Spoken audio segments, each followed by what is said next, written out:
Hello and welcome to this special series of episodes called 29 Days of Magic. During Black History Month, the month of February, I'll be interviewing a Black woman a day who's from business and entrepreneurship. You name it, I'm going to have a chat with her. The idea for this is to show off the amazingness of Black women throughout various industries. I hope you take a listen, like, share, review, and be inspired by these incredible stories. Take a listen. Hello, and welcome to this week's episode of the Reset Podcast. I'm your host, Laura Munoz, CEO of the cultural communications agency, The Flash. Each week, I bring on amazing business leaders and entrepreneurs who are doing some game-changing work. And I'm so excited to get Auntie Griffin on the show. She's a product manager, chief product and curriculum officer at Tech 2025, one of my favorite companies, and the founder of Pivot Girl Hustle. I'll talk about her amazing career journey, some great things she's doing for 2021, and so much more. Take a listen. Hey, Ann. Hey, how are you doing? I'm super excited to be here today. I'm psyched to have you. I feel like I've spoken to you more on Twitter than I have in real life. I know. We have actually a very long Twitter history. I would love to see one of the stories of you've known this person for 5 years, and we're like, how? How? Because we've yelled the same things on Twitter. Yes. That's how. Yes. But, as we're wrapping up 2020 and going into 2021, I just was, thinking I've got to have Anne on the show because she's doing all this great work. And so the podcast never changes. And the first question always remains the same. So, Anne, what was your first job? So I'm going to answer this in two ways. I'm going to give you the first, under the table job, and then a official tax paying job. So my first job ever getting paid was as a babysitter. And actually one of my big babysitting gigs was when Jesse Ventura won the governorship of Minnesota.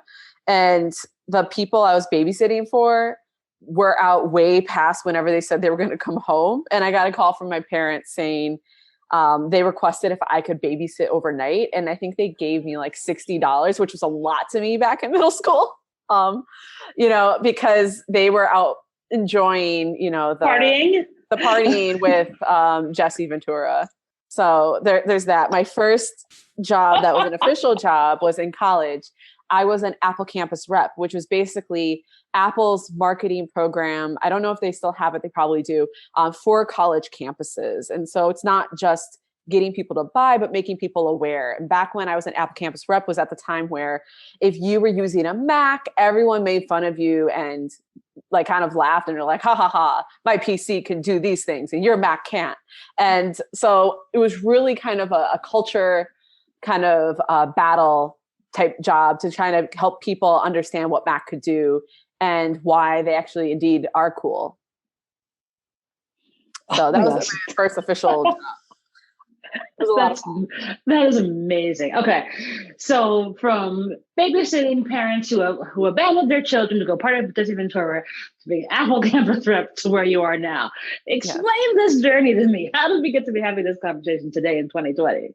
Yeah. So I work in technology as a product manager, and obviously I'm in technology, and people are always asking, well, how did you get into technology? And I will say, I was very fortunate in that both of my parents already worked in STEM and were very supportive of a path in STEM. And when I was in high school trying to decide what I wanted to study in college, my mom told me, if you decide you don't like engineering, it's a lot easier to go from engineering to literature and science and the arts than it is to go the other way. And so I studied engineering in college. I studied industrial and operations engineering. I still had to learn code and C++, those kind of things. And I knew I wanted to be a part of building technology, designing technology. I didn't necessarily always want to be the person who coded it. I didn't mind programming. I just was like, who gets to decide what's in it and why? And really, when I first went to college, the first iPod just came out, before there were phones or all the other fancy stuff. It was black and white, very simple, relatively. And I was like, who gets to decide this? This is so cool. And I want to be like that person.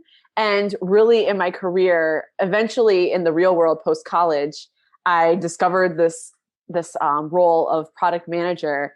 And I've been in product management now about 11 years. And I think for me, it's my calling, because as much as I love technology, I work best in collaborative environments. I love building team. I love being a part of team culture. And product management really combines, what are we building and why with that element of collaboration and team. And it's so true. It's like, okay, it's so necessary to have those skills in terms of managing people as well. Yes. One of the things that I thought was really interesting is that, like, navigating STEM as a woman in business is so hard. What were some of the insane things that happened to you along the way, Ms. Ann? Oh my gosh. I have so many stories. I'm going to share. This is like funny and sad at the same time. And I laugh at it now, but it's like highly inappropriate. And so I used to work at this small IT consulting place early in my career. And there was this guy who was nearly 7 feet, maybe over 7 feet. And his name was Richard, went by the name of Dick. And we also had only like 2 phone lines. And so if somebody called, for someone, we had to answer the phone and then hand it to them. And one day someone calls, the office and says, I'm looking for a big dick. And I'll say this person was like known for kind of skirting the lines of what was appropriate and inappropriate. So I immediately knew this was one of Dick's friends who was clearly calling the office for some reason. We all had cell phones at that time. So I don't really know why that was necessary. So I just walked over to Dick's office and said, somebody is calling for a big dick. And he was like, well, that's me. And I gave him the phone. And I'm like, now it's kind of hilarious, but also I'm like, why was that my first job out of college? Like, why was I working in that environment? And I just feel like I didn't leave soon enough, And so that, like, there's been a lot of things, and that's like a story where we can kind of laugh at it a little now, but there's been other things where I've been in jobs where, things were going really great until, I had a manager's manager, decide to push me out, where I had people who were super senior in my company telling me, oh, why haven't they promoted you yet?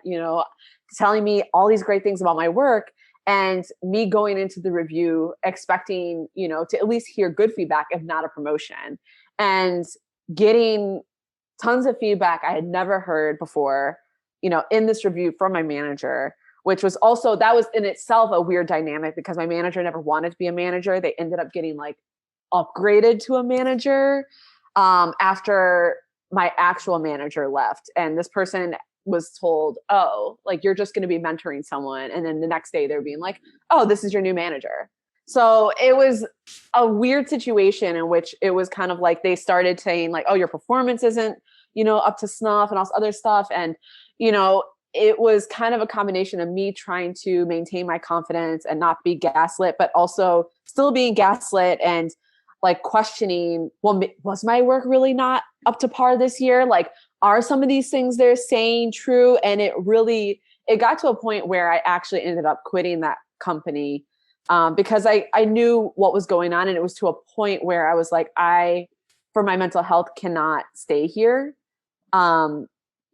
And also maintain the level of like confidence that I need to be able to interview to get jobs elsewhere. And so I've as a Black woman, it's I would say there's a lot of things that I've been through in the tech world that some are brilliant and magical. And there's also things where I'm like, I want to help other people, be able to get out of those situations themselves.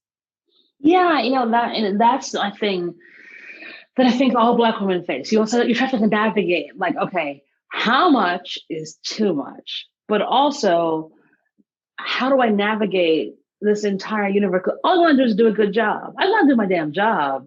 And you all are making my life as difficult as humanly possible just because of gaslighting.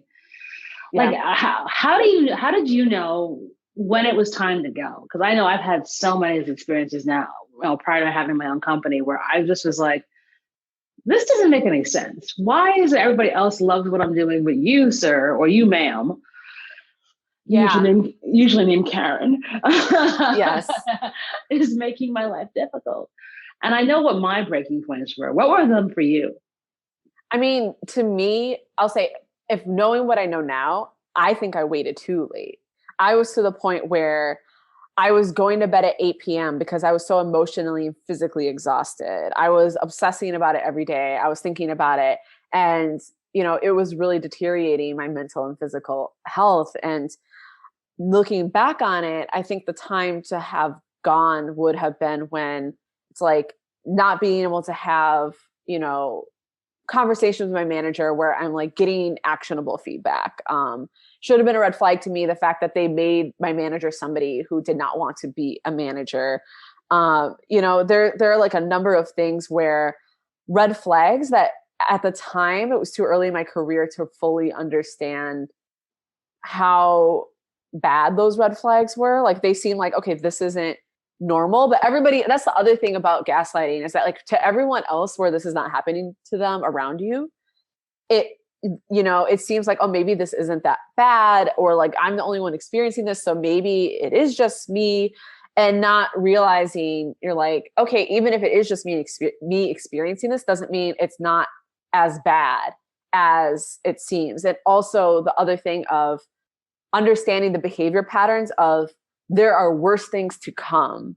And I was actually, they always say this, and I think it was like Maya Angelou, and then Oprah quotes it, and everybody quotes it, but like, it's not just for people, but believe people the first time when they show you who they are.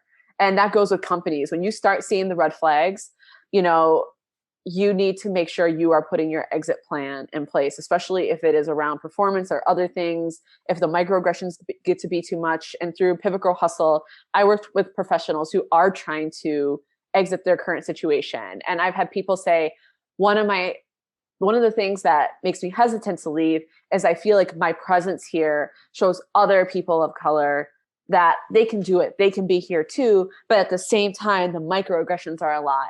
The gaslighting is a lot. Like people talking over me is a lot. And it's really this thing where, again, like we're gaslit to the point where we're thinking like, well, if we're the only one, in our group at this company experiencing this, then it must be us. It's not like a bigger problem, and we can just grin and bear it. And it's hard to just say go somewhere else, because the reality is this can happen in any company. But it is the more time you give yourself to find a company that is better aligned with your values, and even finding a manager that is better aligned to manage you, that takes time. And that's why I always think that like you should start planning your exit like far before you need to hit that emergency eject button. Yeah, and I think that is a really important point. Like if you start seeing things are not that are out of pocket, begin to build your escape plan and figure out how you can get out on your own terms.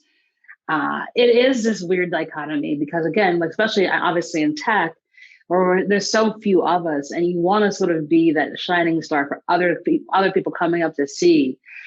But I think we've now hit a point, especially in 2020, where like we have to be honest with the situations that we're in, because it doesn't make any sense for us to burn ourselves out and then the next generation come behind us and also burn ourselves out.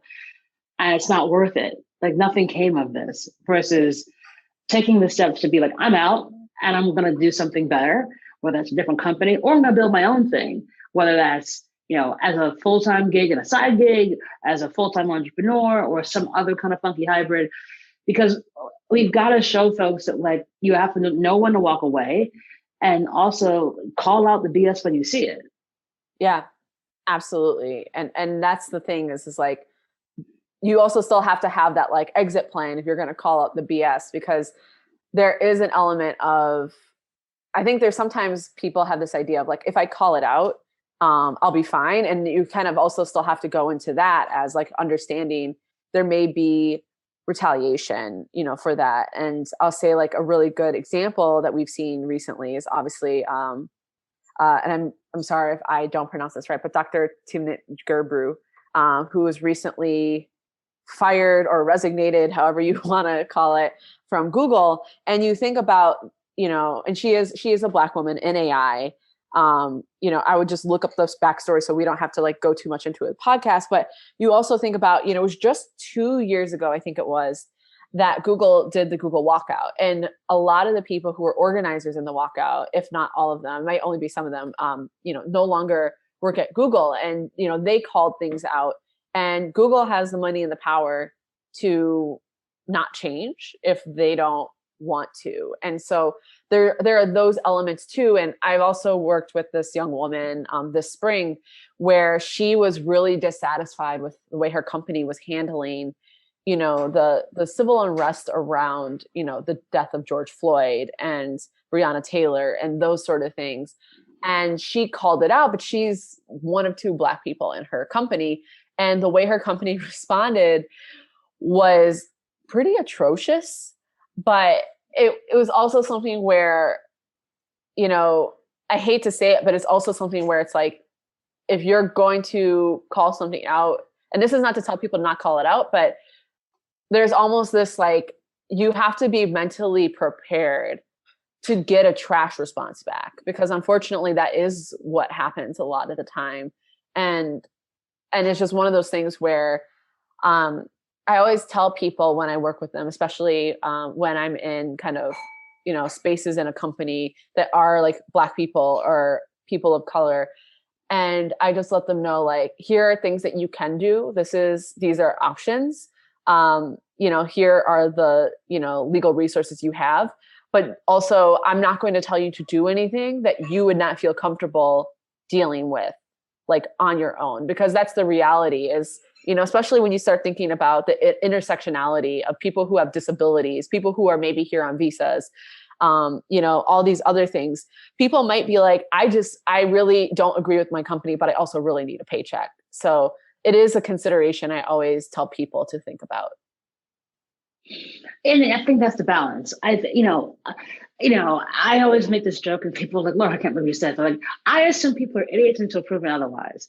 And so yes. I go in assuming a trash response, even though I'm nice to everybody and I try and see the good in people, I also have a healthy amount of skepticism and don't assume everyone and their mama is going to be an ally or Absolutely. Back you up when the chips are down. And so you've got to make that smart, measured decision as to, okay, if I call this out, the worst that could happen is I get fired. Am I okay with that? Yes. Have I put those things in place so that if that does happen, I got another job lined up? I have, I can do this really dope thing on the freelance side and get paid more money for doing less work. Like you have to be realistic in this universe. And I think, in some of the circumstances that we were talking about earlier, I think some folks thought that when you're at a certain level, people won't be trash to you. And like, that is the wrong assumption to have. That is the wrong assumption. And I think some people just assume like, if I can just deal with all the trash at the bottom, when I get to the top of the trash pile, I don't have to deal with more trash. And I'm like, no, there's just more trash at the top of the trash pile. And, and I don't say this to discourage people, because at the end of the day, I have a friend who her daughter is in high school now. And she asked me about tech and she's like, I read these things about, Black women in tech and and it makes me scared for my daughter because I encourage her to be in STEM, but then I read this stuff and it makes me like, should I not be encouraging her into STEM? And I was just like, well, here's the thing, right?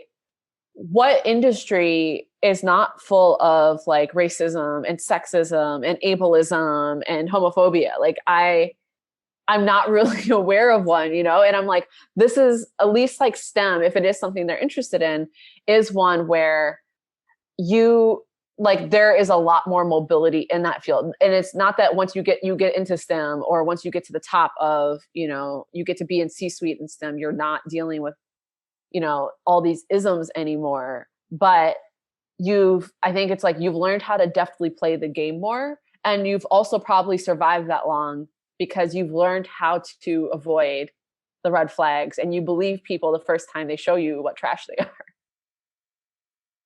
Yeah. I mean, I think, if you've gotten so far as a person of color, especially if you're a Black woman in business, it's like, the world is not good.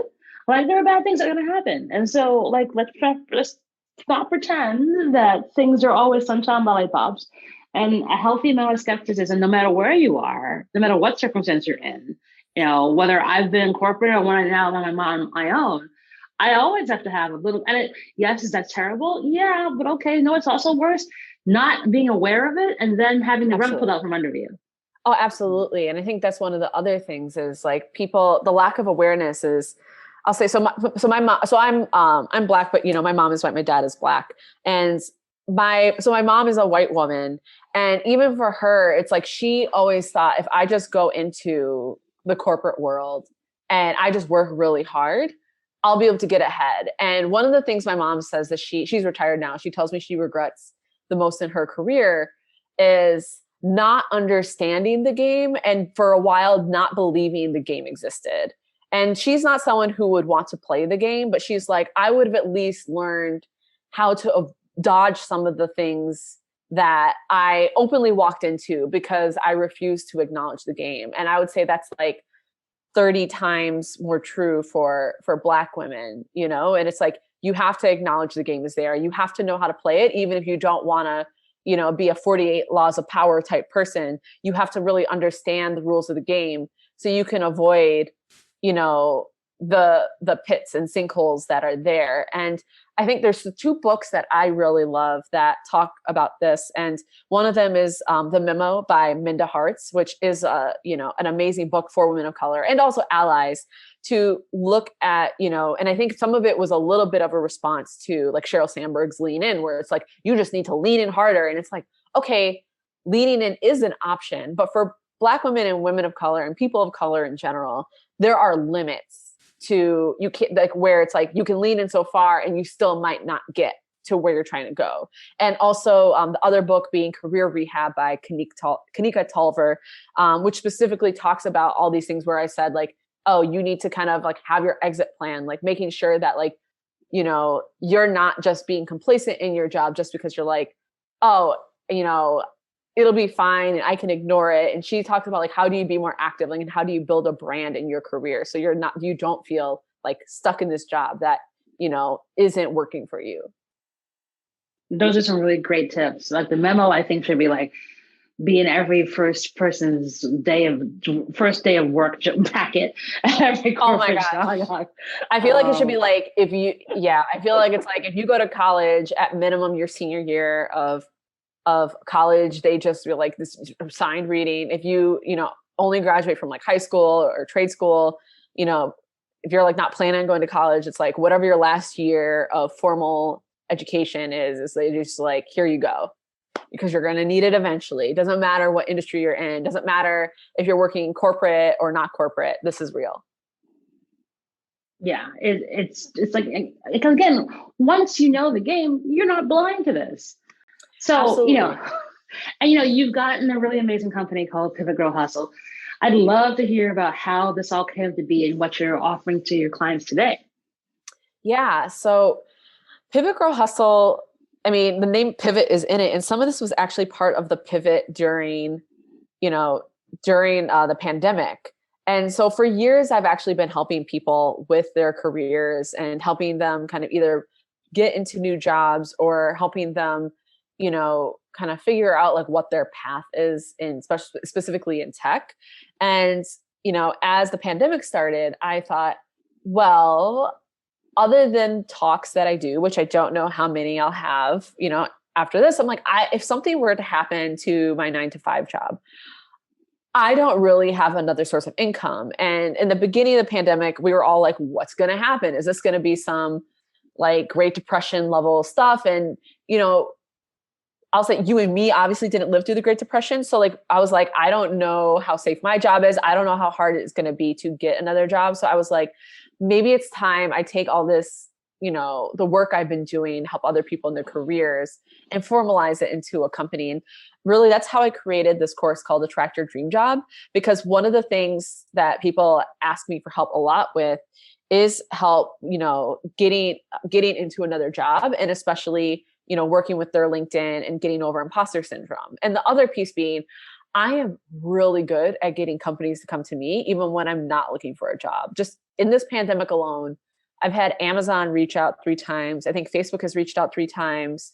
Twitter reached out once. Dropbox reached out once. Vimeo's reached out to me. The list goes on. And that's just since March of this year. So we haven't even been a full calendar year in the pandemic.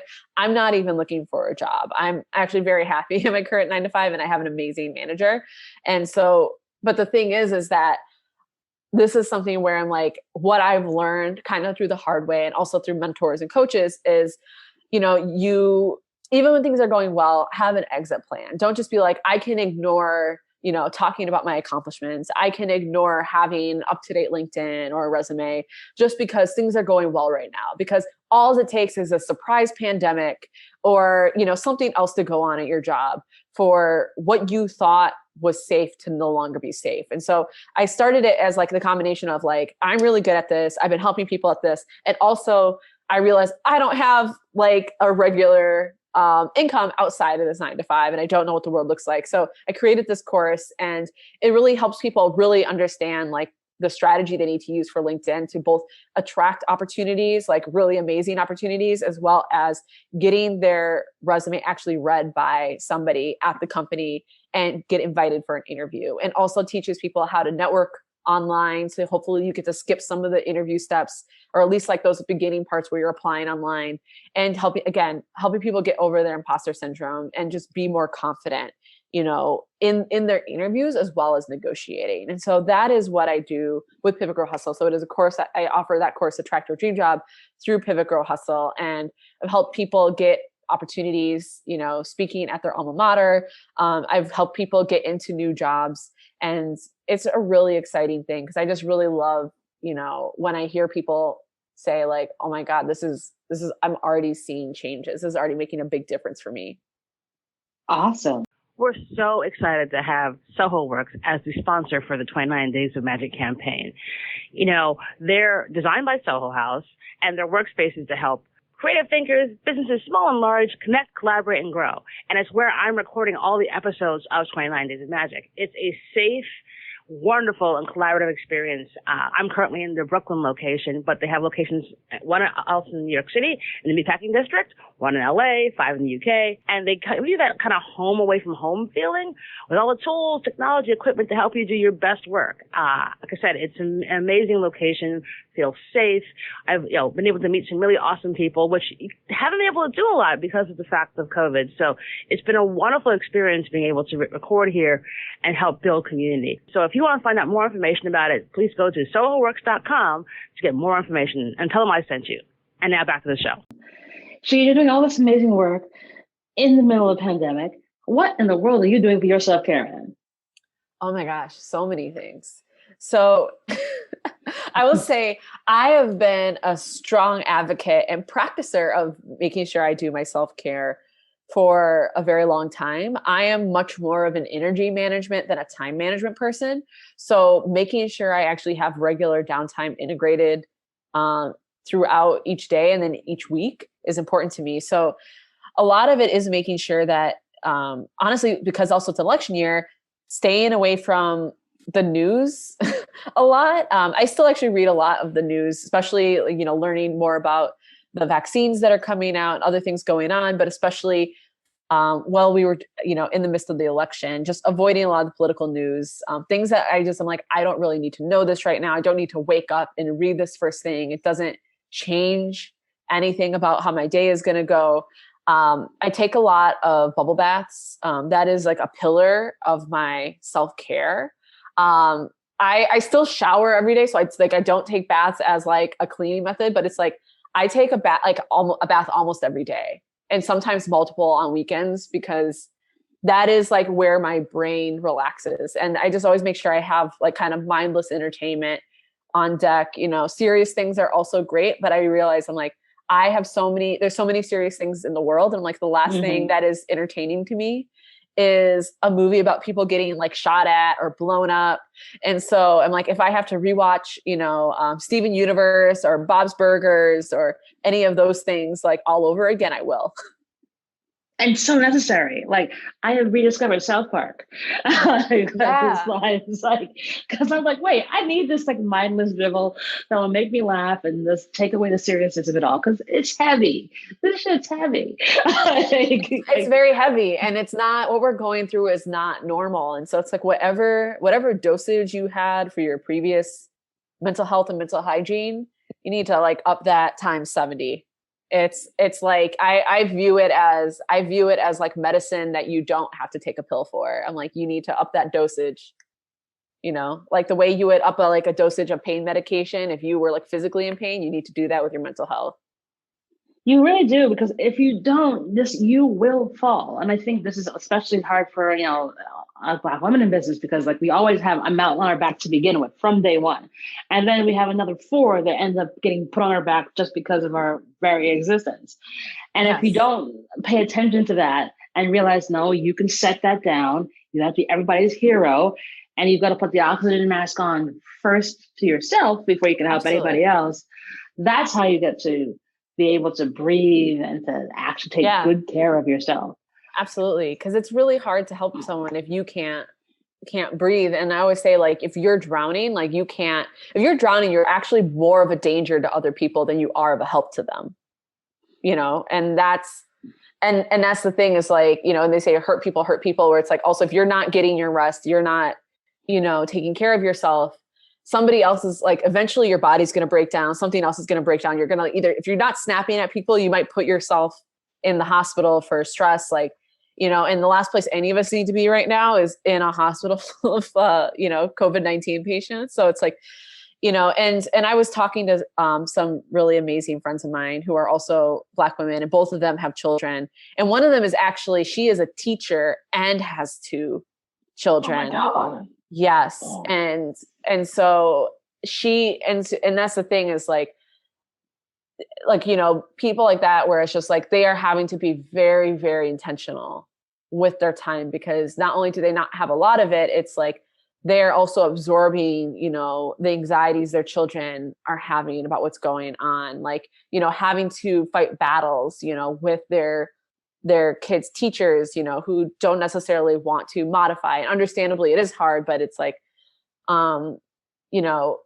it's just a very challenging time. And I think it's important everybody recognizes that what we're going through is not normal, especially if you like have kids and you're also doing Zoom school while your kids are, and also the people where it's like, you have toddlers and they're just kind of, you're just doing the best you can with them, because the best you can. Because they're little kids and they're not quite school age yet, but like, you have to be on Zoom for your job. And it's just like, I think there's like that extra layer of guilt parents are feeling on top of everything else. And I'm like, when you can, it's like I said, you have to up that dosage so much. And I think people put all this pressure on themselves to act like things are normal, when it's like, you're dealing with like 100 times more than maybe 200 times more than what you would deal with if we just weren't in a pandemic.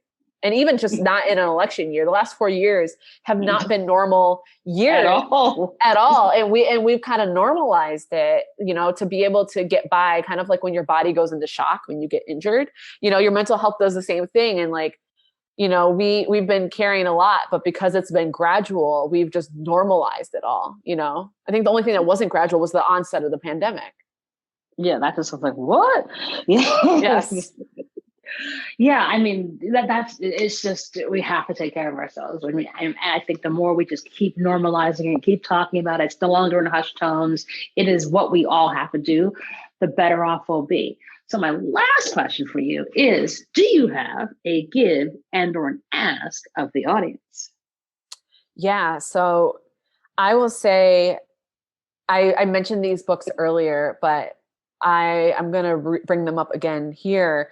I guess maybe this is more of an ask, but this is also, I say, a give, because it is great knowledge to go into this new year, fresh start, is go pick up a copy of The Memo by Minda Harts and a copy of Career Rehab by Kanika Tolver.